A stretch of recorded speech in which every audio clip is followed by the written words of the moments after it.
Dakota. I am the Communications and Events Manager for the Area Development Partnership. Welcome to Rise Up. This is a professional development series that we do.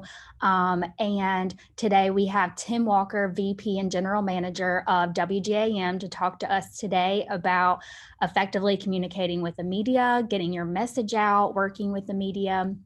So before I introduce him, I wanted to thank our partners for this event, the University of Southern Mississippi, Petal Area Chamber of Commerce, and downtown Hattiesburg. So typically this event is in person held at USM. So hopefully at our next series in the fall, we will see you there. I do have one quick announcement before we get started.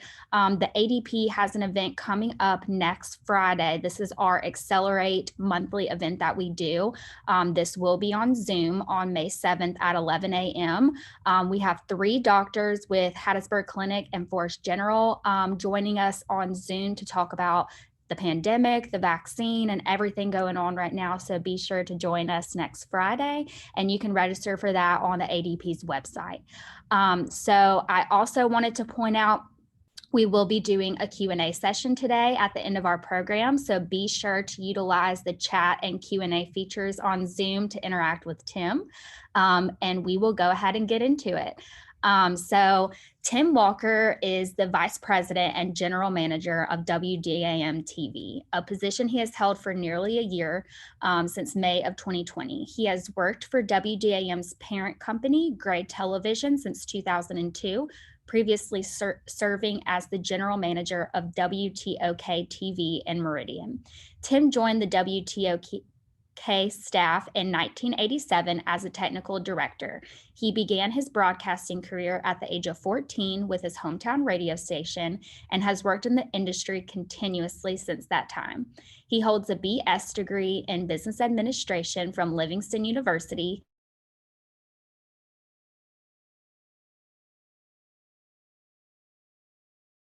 And they have 2 children, Hannah and David Dennis.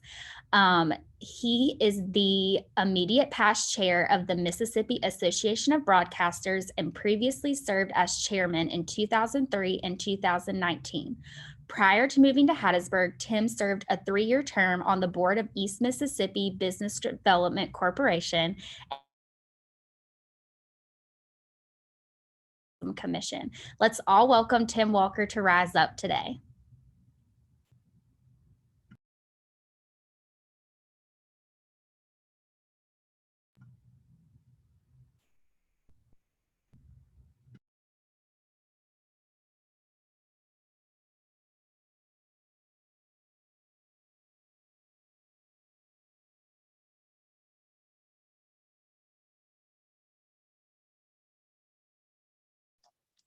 There we go. Can you hear me now? All right. So I appreciate everybody being here. I appreciate the opportunity to speak with you a little bit this morning about the media. And I hope as we come away from this today that you've got some nuggets to take with you that will help you in your business or your agency in dealing with various members of the media. And hopefully one of those is WDAM. So certainly we want to encourage you to reach out to us if we can ever help. And I'll give you more information about us as we go along. I tried very hard in this process not to make this a WDAM commercial. I wanted it to be about the media in general, but this is the business we know, and this is kind of our life. So you'll have to bear with me a little bit today if you see some things that are basically about our business and also specific to WDAM. So let me tell you a little bit about who we are and the company that we represent here. I work for Gray Television, as Nikki mentioned in the intro. Gray is the 3rd largest owner of television stations in the country. They're headquartered in Atlanta and are publicly traded on the New York Stock Exchange. Upon closing some pending transactions, Gray will own TV stations in 102 TV markets in the country and collectively reach 25.4% of the US television households. So we're proud to be among the ranks of some of the largest operators in the country, but yet one of the things that's unique about Gray is that they give their managers and their stations an incredible amount of autonomy, probably the most so in the industry. And so we get to program these stations to match our community and the needs of our community, and also to make sure that we are functioning in a way that the public is served by everything we do. And of course, that's our mission. You know, when I was given the keys to my first station, they told me to run it like it was my own. And certainly I try to do that as we kind of try to keep our finger on the pulse of the community here in the Pine Belt. And so we feel good about this, the company we work for and our ownership here, and we are very, very pleased to get to represent them in a great way. All right, as we go through this program today, there are several topics we'll talk about. And some of those that I think you'll find important. First of all, we're going to talk about the market a little bit, the Hattiesburg Laurel market. We'll look at the population, the TV households, and some of the largest employers in the market. Also, we're going to talk about the difference between local and national media. Now, there's a lot of confusion about ownership, like I was talking about a few minutes ago, about control, about agendas that various media might have, consolidation in the industry. Those are some of the things we'll talk about as we talk about that comparison. And, you know, political times have fueled a lot of this confusion. So I hope in the process of this discussion today that I kind of clarify the difference between local and national media. All right, the primary focus today is for you to learn how to deal with us. And so one of the things that we will talk about is working with the news side of this. Now, I know a lot of you are small business operators, and dealing with us for news might not be your primary thing, but some of you might be with public safety organizations, nonprofit organizations, or you may be, as part of your business, participating in some events that are of public interest here and would need to deal with us for getting information out and for coverage and those kind of things. So we certainly want to talk about that as well. We're going to compare the media a little bit.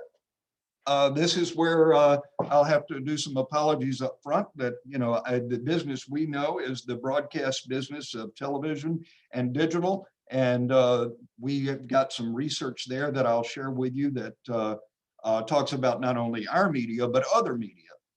And so we'll go through those as well and compare the media a little bit. Then we're going to talk about advertising and how you can use the station for your advertising benefit or other media as well, and how that's done, how it's managed,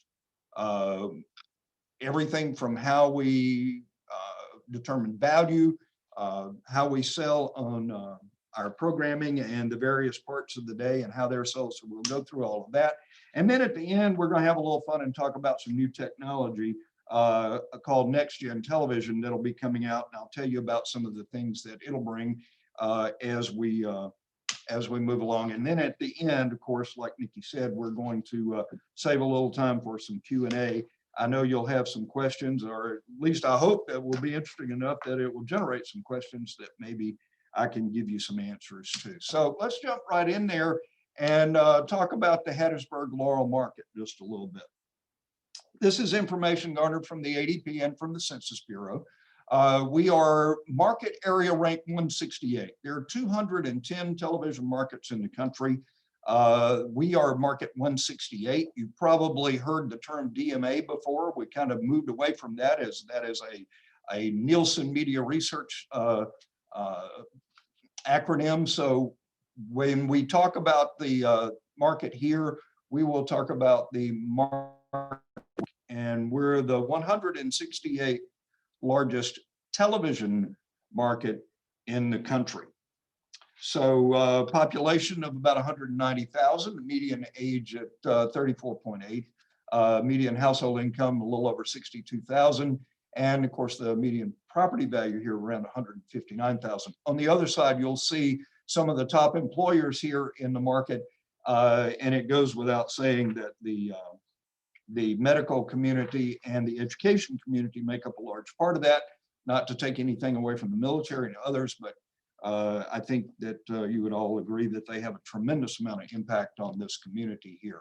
Now let's talk about the TV part of the market a little bit. The map on your right is the counties that are the Hattiesburg Laurel television market, that market 168 that we talked about.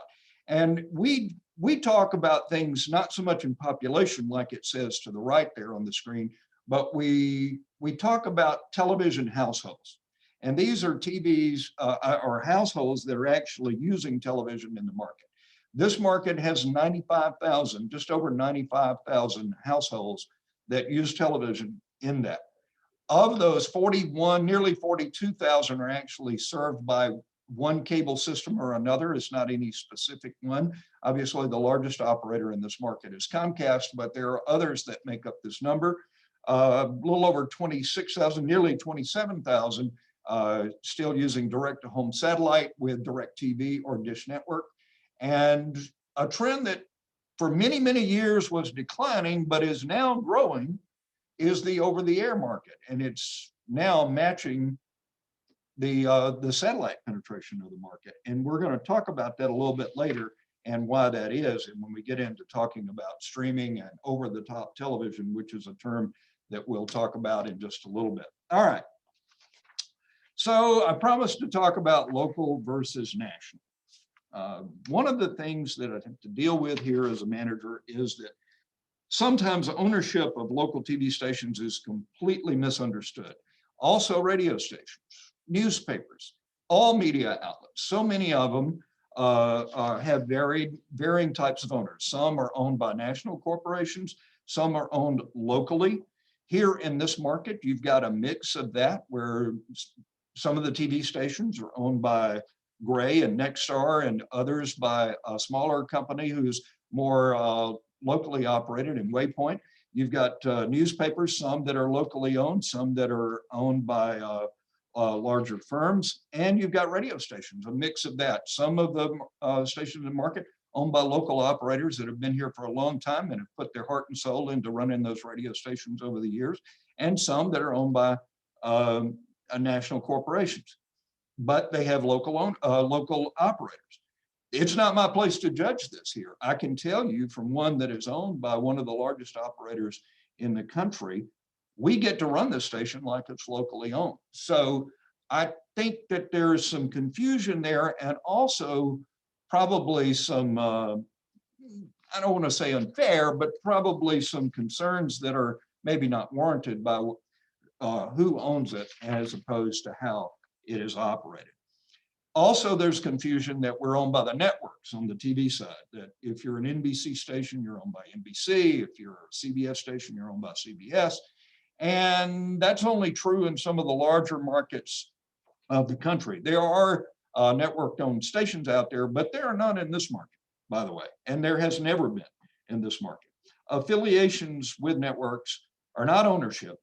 They are, in spite of any negative opinions that people have about them out there, they're key to the station's distribution paths and their existence. And you ask, well, why is that? How is that? Okay. If we generated all our own programming and we're not affiliated with a network, we would not be able to bring things like the NFL, the Olympics, college football. Most of that is network driven. Now, there's some exceptions to that. I know if you've, over the years, this station has been one that brought you preseason Saints games. That's done on a syndication basis. And we'll talk about that when we get into programming, the difference in network and syndication. But I guess it's important for you to understand that though we're not owned by these networks, they are an important part of the of our operational mode to be able to bring you resources that we and programming and news information that we wouldn't be able to do if we were not affiliated with those big four, big five networks. So that's where we are. I did have a lengthy discussion with a prominent business person in this town, and I could never get my point across. We weren't owned by the network. They were obviously upset with something that NBC had done at that time. And, you know, I know these people own you and you have to do what you got to do. And that's couldn't be further than the truth here, but certainly I understand their frustration. So I'm hoping that if I've clarified that a little bit, that we are not owned by the networks themselves. Local news many times gets painted with a broad stroke by that national media. And I get it. There are frustrations out there. There are people that believe their agendas. They believe that they're not representative of the whole country. We get that. But I want to say this about the local operators in markets like Hattiesburg and Laurel. And I'm not just talking about WDAM. I think all of us fall in this category. That we try very hard to be a fact-based outlet, and that we try to do things based on the representations of our communities and trying to cover things in a fair way. And I think that, you know, we kind of make that our goal, that in spite of what people believe about national media, is that we can do that. We actually emphasize to our staff that no one ought to be able to watch you on television or hear you on the radio or whatever and know your personal or political opinions. It should be completely free of that, and that's something we strive for every day. Are we perfect? No, but we try very hard, and that's our goal. And you know, I'll be the first one to tell you, I would have a hard time defending some national media outlets and organizations and individuals, and I'll leave that to somebody else. But as we do things here in this market, and I believe we're not alone in this station, that we try very hard to be fair and to represent all sides.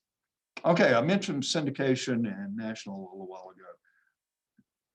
All programming at the national level is either network or syndication.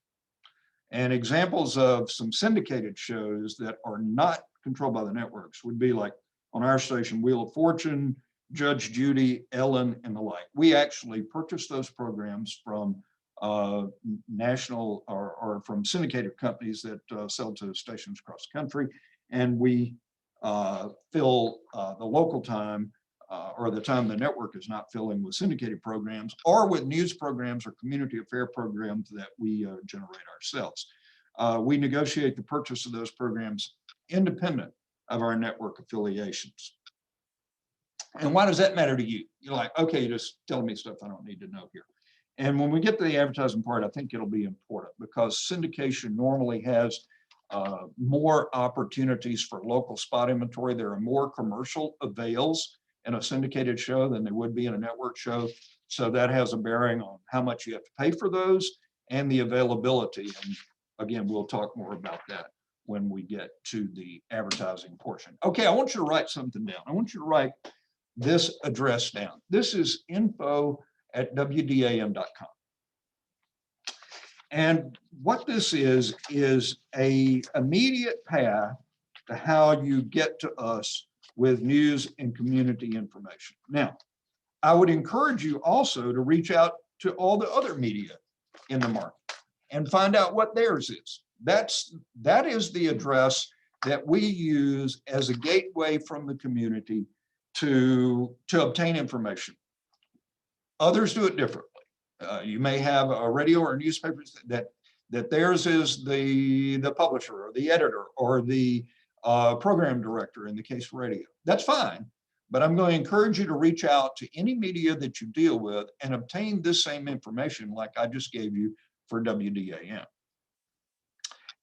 Okay, so who's eligible to use this? Well, anyone, any organization, individual or business is certainly a potential news source.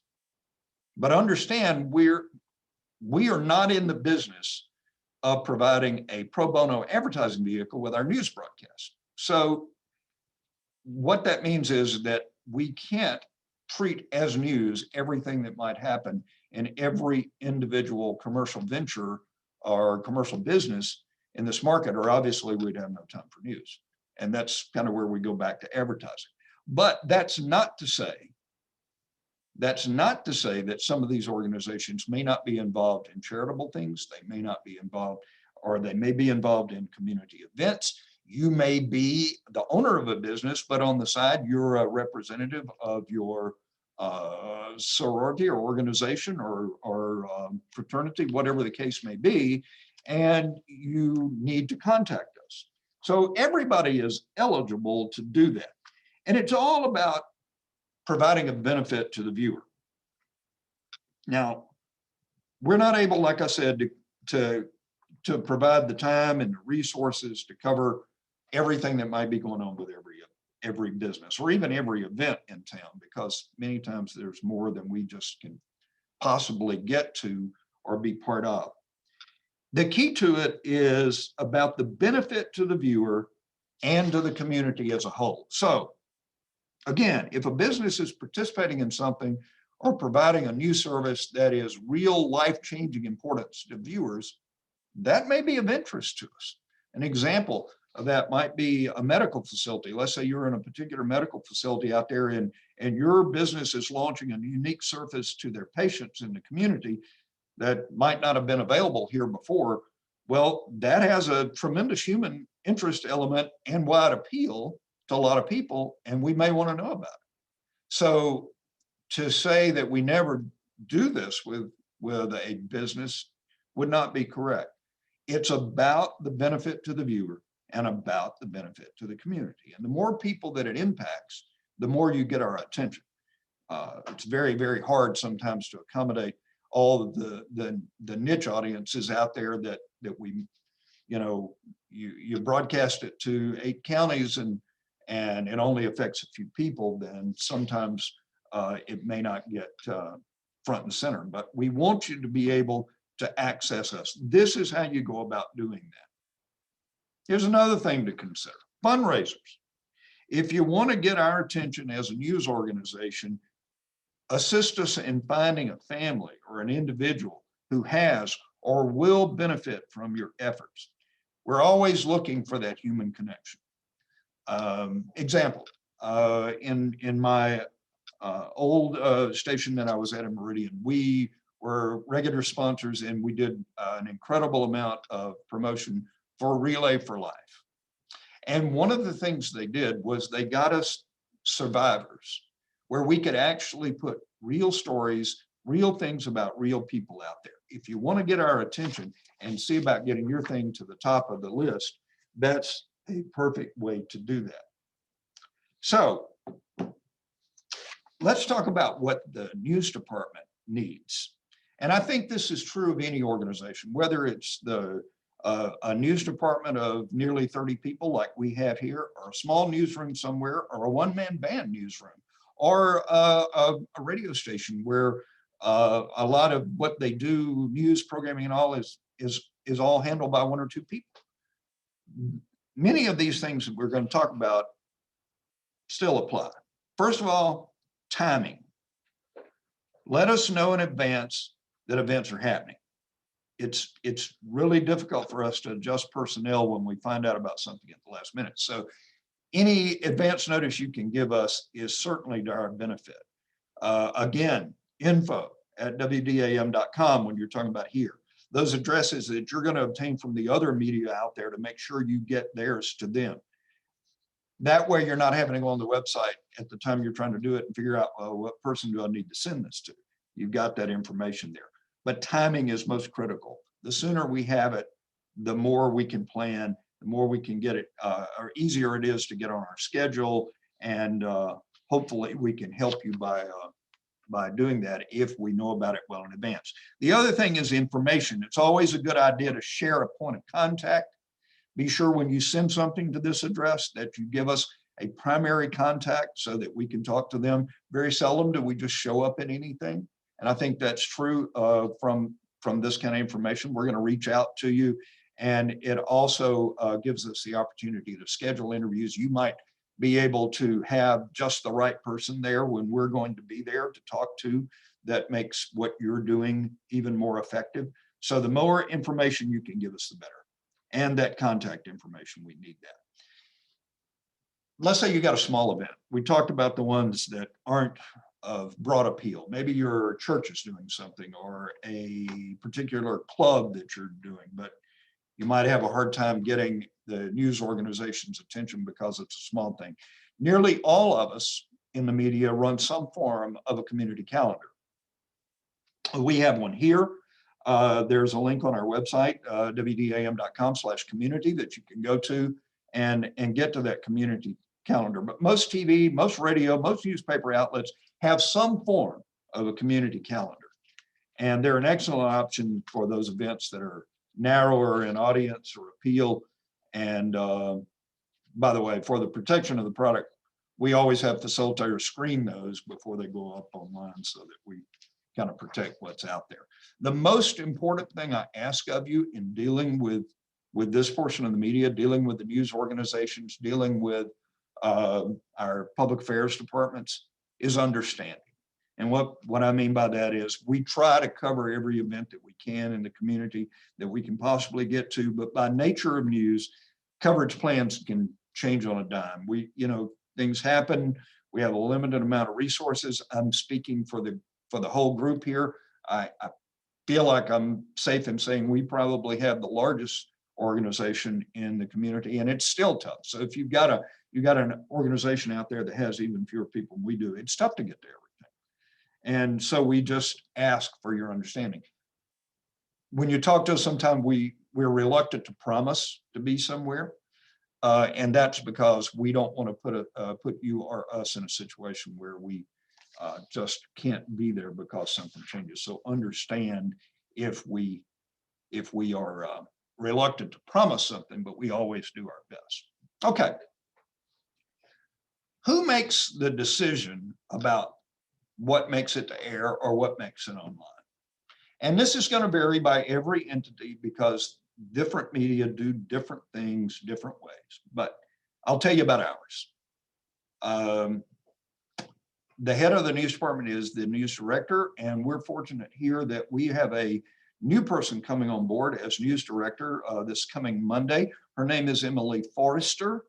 Emily is currently moving here from our station in Savannah, Georgia, where she has served as the assistant news director there with a much larger news team and a considerably larger market. And prior to that, spent about 12 years in the Mobile market at a station there, and also has, key to this now, I want you to hear, is they have friends in this market. They intend to come here and make this home. They've already got a place to live and pedal. And so I think you're going to find that Emily is going to be a tremendous resource, not only to WDAM, but to the community as a whole. The rest of the staff, executive producer, who kind of runs the newsroom on a day-to-day basis and decides on a show basis what makes it on the air. Kalia Pikes is the person here at WDAM. This at other organizations.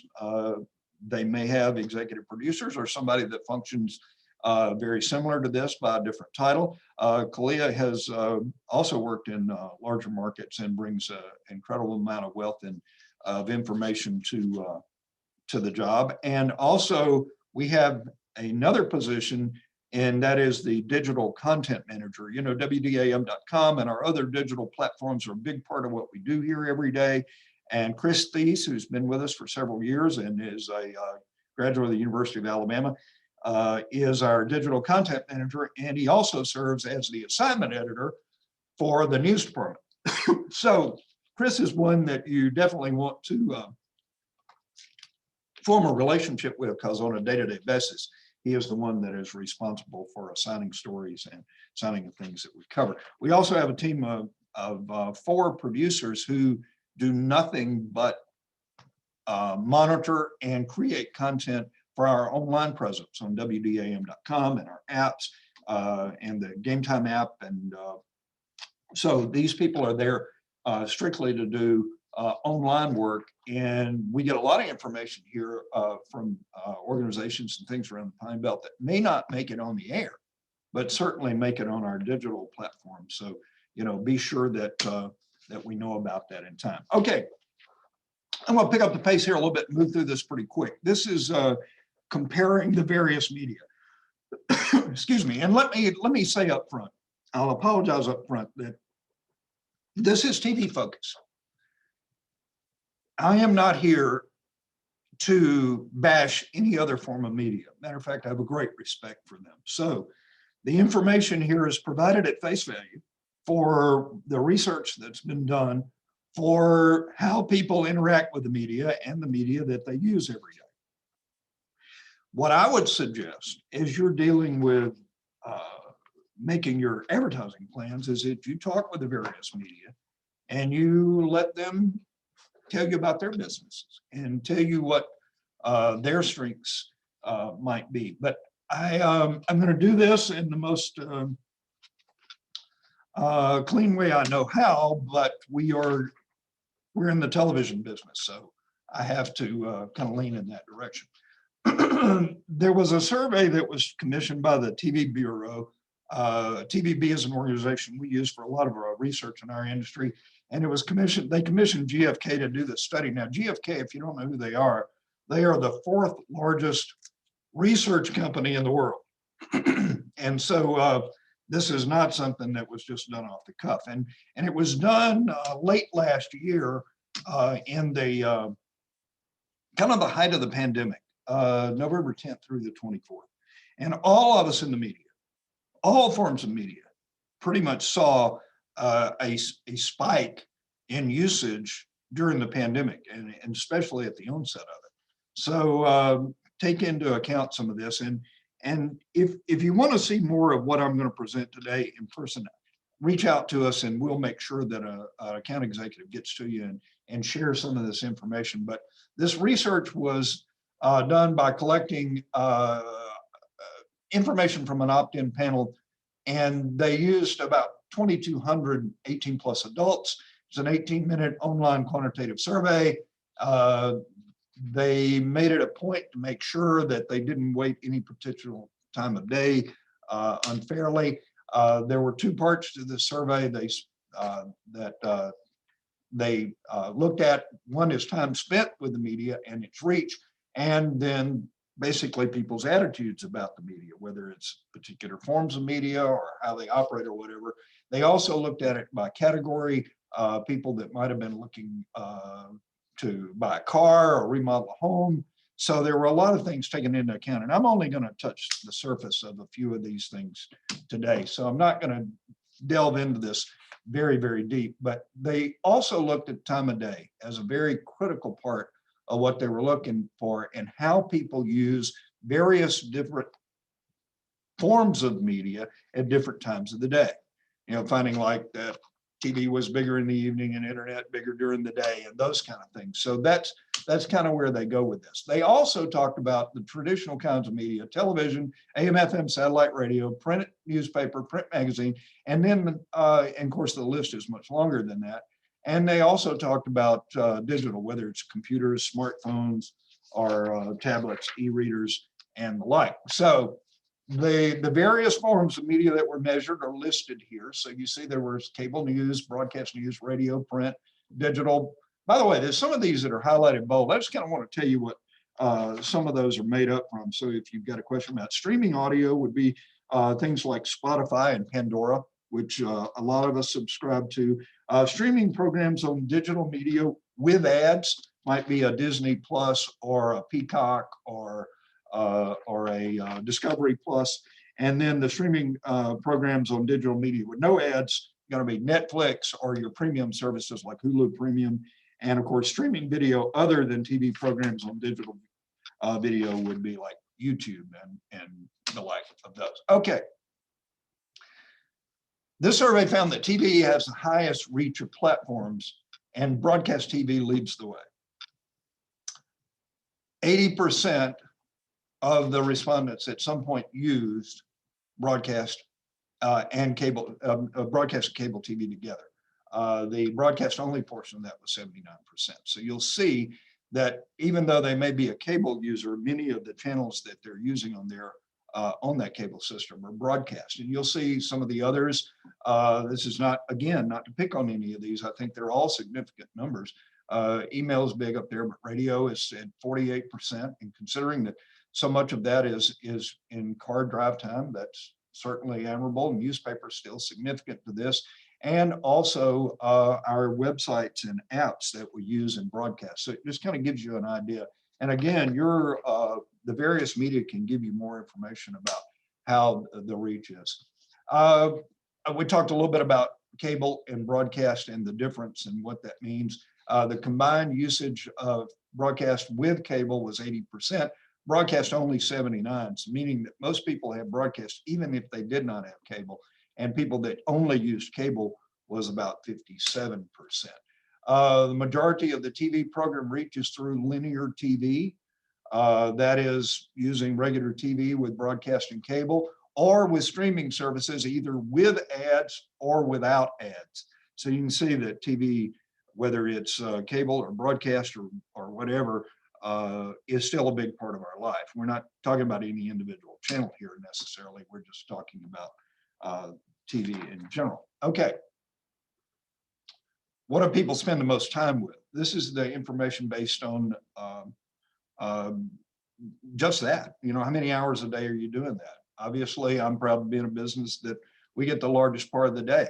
But I think you have to understand the various medias and why this number may be smaller, but yet still effective. So I don't want to discount anything that you're seeing there, but this is what they found when it came to how people spend their day around the other media. And the most time that was spent with TV programs is on linear TV. It wasn't necessarily on streaming programs. It wasn't on all the other digital media with ads and so forth.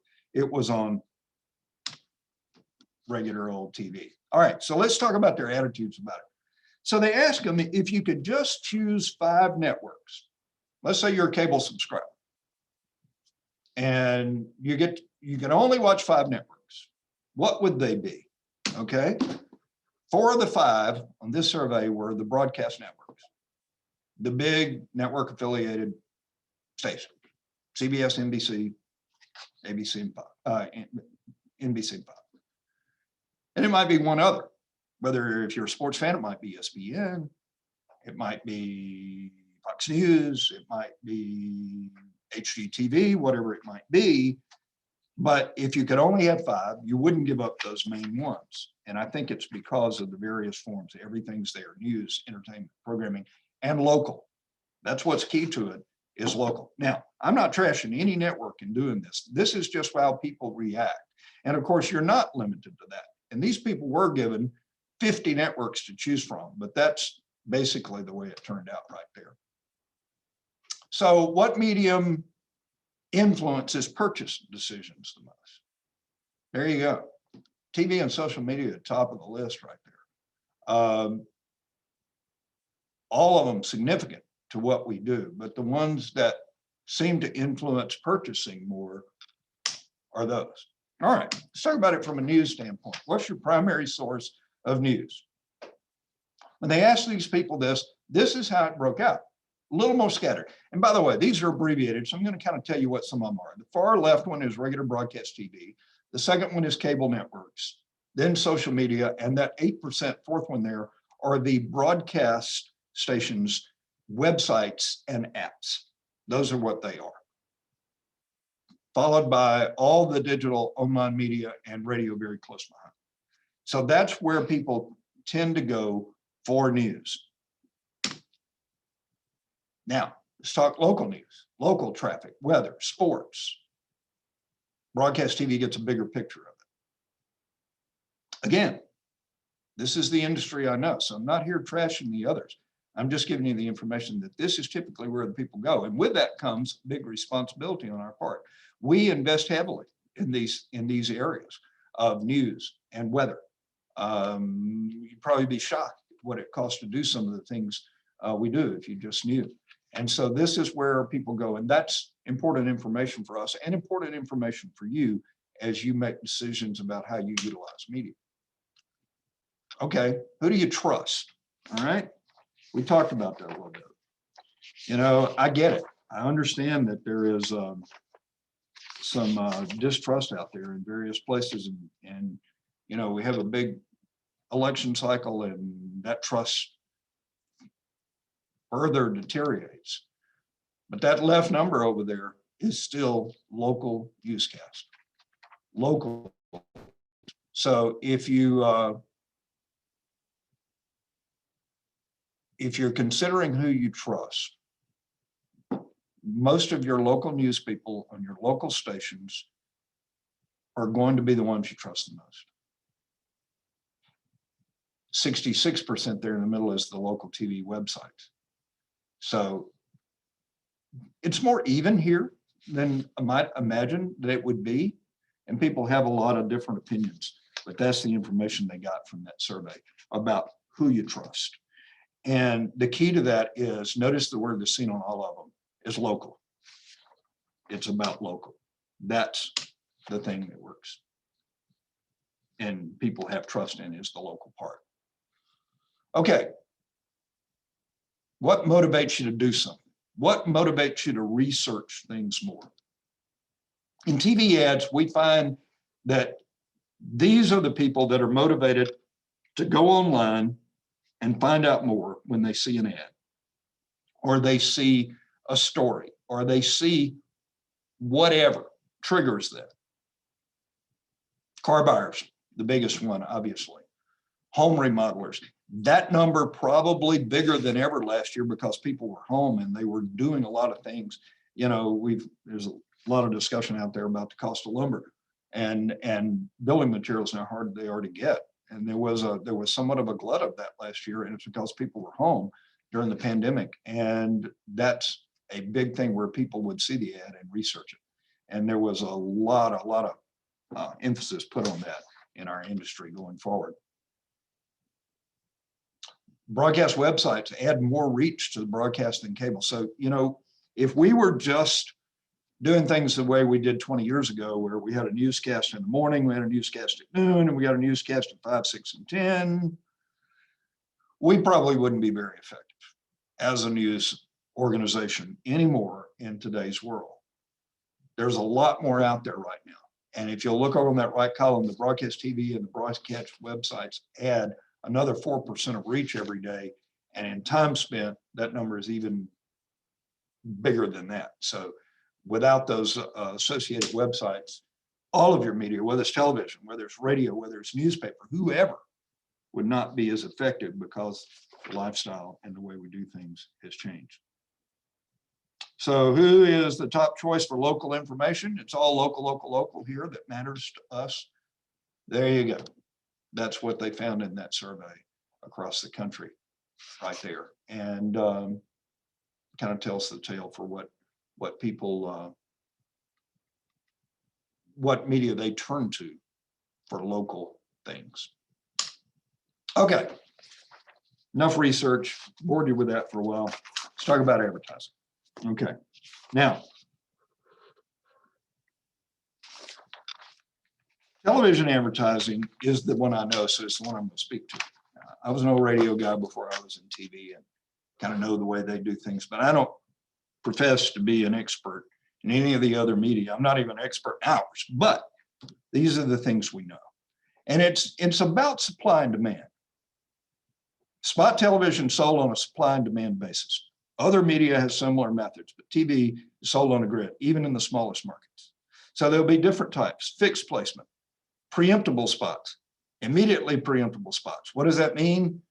How much you wind up paying for a particular spot in a particular show has to do with the likelihood that it actually clears, because there is a limited amount of inventory. So an immediately preemptible spot might be their normal selling rate, but if inventory gets tight, there may not be a place for you. So to get in, you might have to pay the next level up. That's what we mean by priorities and what preemptible and fixed is. There is a price you can pay that guarantees placement that is fixed, but it would be the premium. We've typically sold on a ratings and shares basis. You've heard it all your life. You know, we're the highest rated this, or we're the, you know, we got this rating in this, and you see it in magazines or in TV and newspaper and everywhere talking about this show got this rating. It's a percent of either the whole TV universe or the users watching right now, depending on what you're doing. But we're migrating as an industry to an impression-based thing. It's all about impressions and what people get from, just like on the internet, when something is put in front of them, how they react to it. So as you move along, you'll be hearing more about we do things on an impression-based method. We've also got a new service that's coming out. We're just able to do this now, where we'll be able to give you information on if you've got a digital ad, or you got an ad on television rather, that runs at a certain time. We'll be able to measure the impact of your online traffic immediately after that spot airs. And you'll see this in some of your TVAEs from the various organizations will be bringing this to you to basically show you, you know what, we can show you now through what happens online. Remember, we said that TV was the thing that influenced people to seek more information the most. You run a spot at 6 o'clock, you'll be able to see the impressions, the activity that happened digitally in the few minutes after that ad ran. And that's called attribution and is something new that's coming about. Okay, we got to move along. We're running out of time here. So, okay, what affects demand and rates? Obviously, it's popular shows, limited inventory, high demand time periods like news and live sports and so forth. Political can have an impact on it. Political seasons and political windows for broadcasters. One thing the average user doesn't understand is the obligations that we have to do political advertising. And then we have to accommodate those as they come along. And they can have a impact on the inventory that's available for the stations. And so if you've got questions about that, certainly we could answer them, and I'm not going to delve into all that today, but it does have a very big impact on how our inventory is impacted here on the station. So we sell basically by the program. So there's a different rate for every program, time of day, newscast, whatever. These shows you're seeing here are all premium NBC programs. The same here could be said for ABC. But they are primarily the ones where the inventory is the lowest, the demand is higher, and many times it's tougher for you to get in. And your AE can explain that. So the commercials you see in one of these shows nationally is not sold by us and not available for local sale, except for maybe 2 minutes in that whole hour. So it does impact how you have to deal with those. Shameless plug here for our Bounce channel at 7.3 over the air and on Comcast channel 216. Bounce is primarily a African-American based network, but it is also a place where we have special programming many times, like upcoming the Mississippi High School Athletic Association baseball playoffs will be there. And you'll bear with me as my throat is giving out on me here, but there are also others. We just added a new channel here called Circle. This is kind of a remake of the old Nashville network. Our company owns half of this network, and it is available now and will be available on cable here in the near future. There are advertising opportunities on this station as well. And I encourage you to reach out to Cindy Smith, who is our general sales manager here if you're interested in those. Okay, I'm going to move along fast. We're going to talk about digital in just a minute. Excuse me, and the impact that digital has on our lives every day. Few facts here, WDAM.com. We get over 9.7 million page views on our platforms every month. On average, that's what you see. Most of it on mobile devices. So that's a lot more eyeballs getting on things than just watching the newscast every day. I think it's hard to comprehend numbers like this sometimes, but these are actual numbers that we can verify of people that are actually using these platforms. That's true of other media too. All media that is running digital platforms along with that, they are adding to their platforms by their digital content. And Nikki, I know I'm running out of time here, but I got one little thing here I want to get. We're going to talk about over the top for a minute. What is over the top? You've heard talk about streaming services. Over the top is where TV is, it's just about how you get TV in your house. Whether you're getting it with a cable off of an antenna or a cable system, or whether you're getting it through the internet. Chances are if you're using one of the streaming systems, you're one of our OTT participants. So that's what we refer to OTT. Now, in this market, there are a lot of users for that. The penetration for people using streaming services in the Hattiesburg Laurel market is over 70%. And so 49% of those are cable subscribers, 29% of those are cord cutters, people that have migrated back to the over-the-air antenna and the internet for their streaming services. And so I think that it's an important thing as we go forward. Matter of fact, WDAM is creating programming every day for our over-the-top viewers that's the only place it is. And so we have a new OTT desk here where we're providing that. Quickly, I want to talk about the digital products that various people offer. This is not something exclusive to WDAM, but this is an example of those here with some of the digital products that are offered. Most of your media outlets are in some form or fashion offering digital.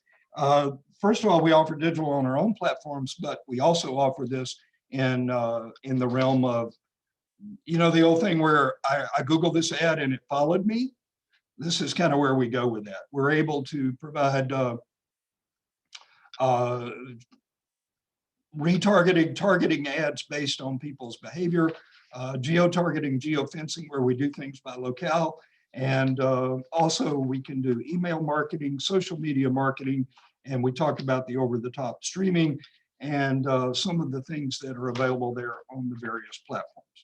Okay, I cheated the digital part there a little bit, but I'm going to go to question and answer, Nikki, if you would, so we can get a little bit of that in before everybody cuts out on me here for lunch.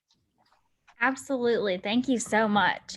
So if anyone has any questions, be sure to put that in the Q&A and chat. We have room for we have time for a couple. I had a question to start us off. Okay. I know that the news world is obviously very fast paced. You have so much going on. Can you talk a little bit about time management and how you stay on track and productive every day with all the things you'll have going on? You're talking about how we do that, or I do that in this business? How you do that. Well, I'm probably the worst example of it in the world because a lot of times you're putting out fires. But I will say this, as an organization, media outlets typically have a pretty good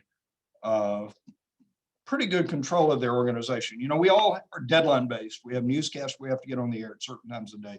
We have to deal with breaking news. We have to deal with advertising clients, and we have to deal with so many things here. Long-term professionals in this business amaze me sometimes at their ability to do that. I wish I was better at it than I am. It's just that, you know, our business changes, so it's hard to plan.